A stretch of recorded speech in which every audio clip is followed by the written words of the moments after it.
আসলে আমরা তো পরীক্ষা বন্ধ করতে চাইনি এবং আমরা সর্বোচ্চ সহযোগিতা করতে চেয়েছি। আমরা সরকারের কাছে বারবার আমাদের 3টি বিষয়ে আবেদন নিবেদন করেছি, আমাদেরকে আশ্বস্ত করেছেন, কিন্তু আমাদের সেই আবেদনের বাস্তবায়ন না দেখে আমাদের কেন্দ্রীয় কর্মসূচিতে আমাদের শিক্ষক মারা গেছেন, অনেকে আহত হয়েছেন। আমার দাবির জন্য আমার শিক্ষক আহত হয়েছেন, নিহত হয়েছেন।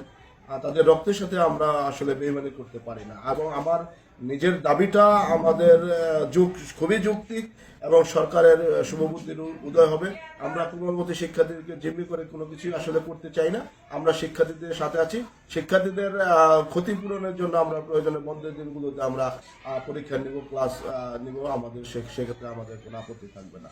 এবং আমরা আশা করি অচিরেই সরকার আমাদের এই দাবিগুলো মেনে নেবে।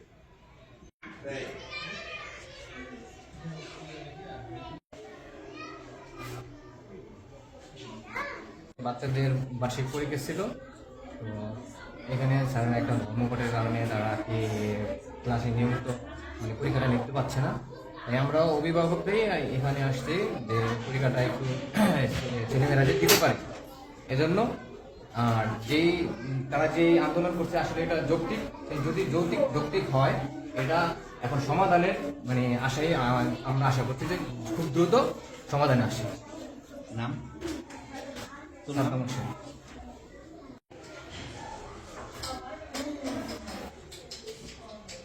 আমরা গার্জিয়ানরাই এখন পরীক্ষা নিচ্ছি।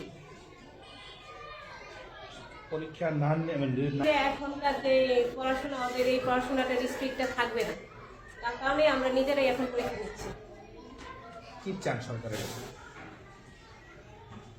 দ্রুত এই সমস্যাটা যাতে সমাধান হয় এটাই আমরা চাচ্ছি। নাম কি আপনার? কাজী বুঝানিকা কারণে আমরা গার্জিয়ানরাই এখন পরীক্ষা নিচ্ছি।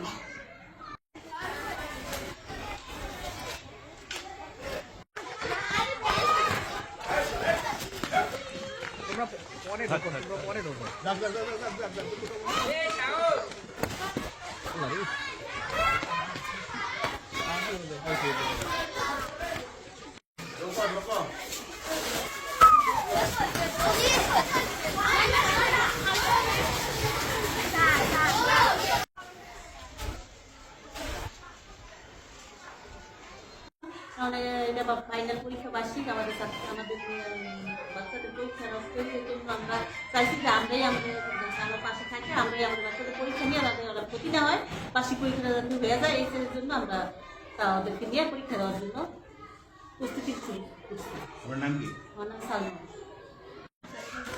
আচ্ছা ঠিক আছে, আপনারা পরীক্ষা দেন, বুঝে থাকেন, চেষ্টা করলেও বুঝে থাকেন, দেন না।